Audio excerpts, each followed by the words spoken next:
Welcome back. We are going to continue on with Newton's law.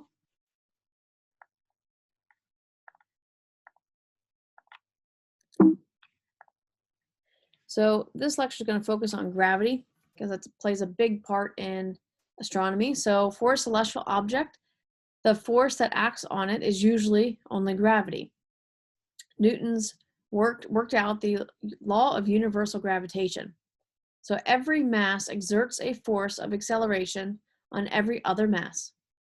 The strength of the force is directly proportional to the product of the masses divided by the squares of their distance of separation.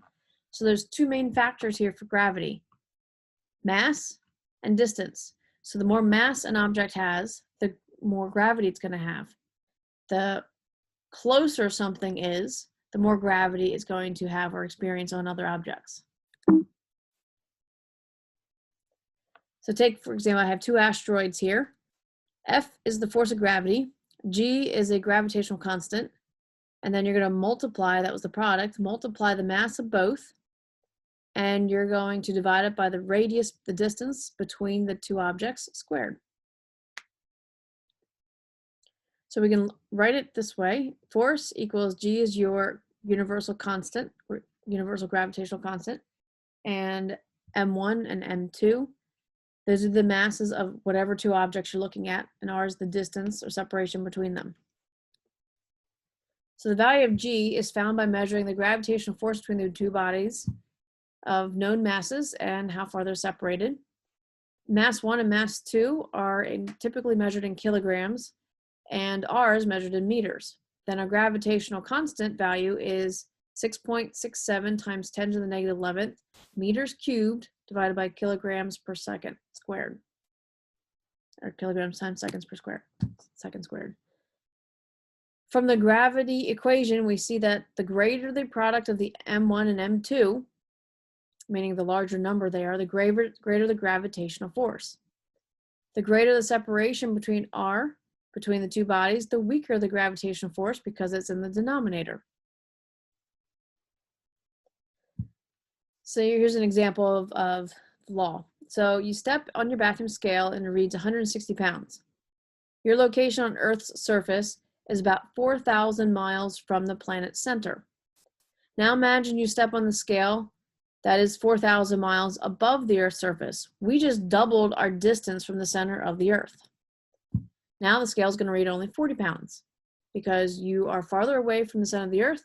Therefore, you're going to experience less gravity. And weight is the amount of gravitational pull on a body.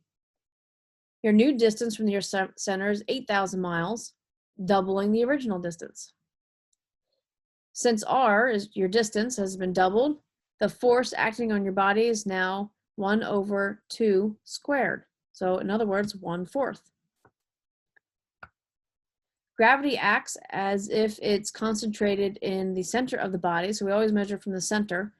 When we're doing asteroids and things like that, that's not going to make much of a difference, but when we're talking about planets and such, we need to always measure from the center. Think about the sun and how massive the sun is. We need to not measure the edge of the sun, but inside the sun. So when you move away from this Earth's center, the force of gravity acting on you is inversely proportional to the square separation between you and the Earth's center. Your weight will be slightly less on top of Mount Everest than it would be here in Lidditz, only by a fraction of an ounce, but technically, if you want that scale to go down, get higher up. Your weight will be slightly more, however, in Death Valley because you're below sea level, so you're closer to the center of the Earth than you would be if you were in Lidditz. The law of gravity is an example of the inverse squares law. Okay, Newton's third law of motion. When two bodies interact with one another, they create equal and opposite forces on each other. This is also known as the law of action-reaction. For every action, there's an equal and opposite reaction. If you take that, especially in physics, you'll hear that term again and again. So you're standing on a frozen pond, in our example here, and the ice, whose ice is a thin layer of water. Therefore, it's also going to have very little friction. So you have a snowball and you throw away from you. When you throw the snowball, you're exerting a force on that snowball in order for it to go forward. But that snowball is going to give an equal and opposite reaction, which means it's going to push back on you at the same force as you're pushing forward. So theoretically, the snowball is going to go one way and you're going to go the other way. So the snowball moves in the direction you throw it, but you're going to move in the opposite direction, essentially because there's no friction on that wet ice. Since acceleration equals force divided by mass, both you and the snowball are going to accelerate at the same instant you throw the snowball. However, the snowball has a much smaller mass, so it's going to have a greater acceleration. It's going to go faster. The snowball has a higher acceleration than you do, so you're going to move technically backwards, but at a much slower speed because you have a lot more mass than that snowball. Take, for example, two kids on skateboards. They say they have the exact same mass.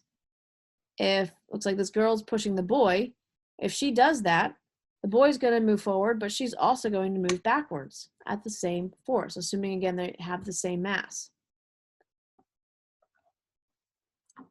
So the same principle is at work in the Sun-Earth system. The Sun is about 300,000 times more massive than the Earth.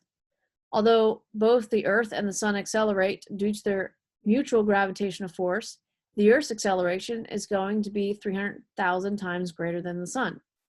So the Sun actually wobbles. It's not stationary, it doesn't stay put because we have all the planets pulling on it. Although the planets are very small, it's not going to affect the Sun very much, but it does affect the Sun, so it wobbles a little bit in its spot. Remember that circular motion is accelerated motion. Although the Sun looks stationary as the Earth orbits, both the Sun and the Earth are revolving around at some point. That point is going to be inside the Sun because the Sun is more massive. This is similar to a Majorette's baton spinning in the air. The baton has more mass on one end than it does the other end, and that's going to cause it to spin around its center of mass, which is going to be closer to the side that has more mass. Your weight is simply the gravitational force existing between Earth and your body. So your weight is your mass times your gravity. And g is your acceleration produced by the Earth's gravity. So the value of g, which is gravity, depends on the Earth's mass and the Earth's radius. Okay, so all of these last two lectures had led up to this point, not only orbit, but escape velocity. So how do we get spaceships and rockets up into outer space? We have to figure out what the escape velocity. So at what speed do we have to go in order to escape the gravitational pull of the Earth so we don't fall back to the Earth? So a rocket shot straight up with a speed lower than the escape velocity is eventually going to fall back to Earth. Remember in the previous lecture, I mentioned there's that magical number. If you go too slow, gravity's going to have a stronger force and a stronger pull, so it's going to pull whatever it is back to the surface of the Earth. If my forward speed is greater than the force of gravity, it's going to fly off into outer space and never come back. Now, when it does that, gravity's still affecting it a little bit, so it typically moves in a curve and then it straightens out and goes off in outer space.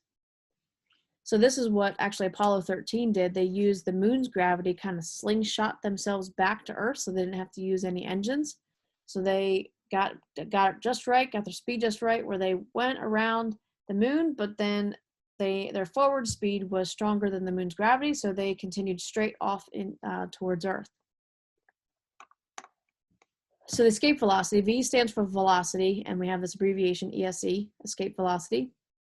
So the escape velocity for any spherical body like a planet or star is found by using Newton's law of gravity and his laws of motion. So the escape velocity is the square root of 2 times your gravitational force times mass divided by r, which is your distance or radius. So remember our universal gravitational constant is like 6.6 times 10. I don't know if I have another slide here. I forget exactly off the top of my head. But that's a number I gave you in the previous lecture. So the escape velocities for Earth, for example, is 11 kilometers per second. That equates to about 7 miles per second. And if we were to convert that to miles per hour, about 25,000 miles per hour. So that's how fast our rockets have to go in order to escape Earth's velocity. The moon, meaning it has a lot less mass, you see that only needs 2.4 kilometers per second or 5,400 miles per hour. So here's your rocket going up. We need astronauts use that equation. Remember, our radius is from the center of the Earth. And since we're trying to escape Earth, it's going to be at the outer part of the Earth. M is your mass of the planet. Okay, and that is it for this lecture. See you guys later.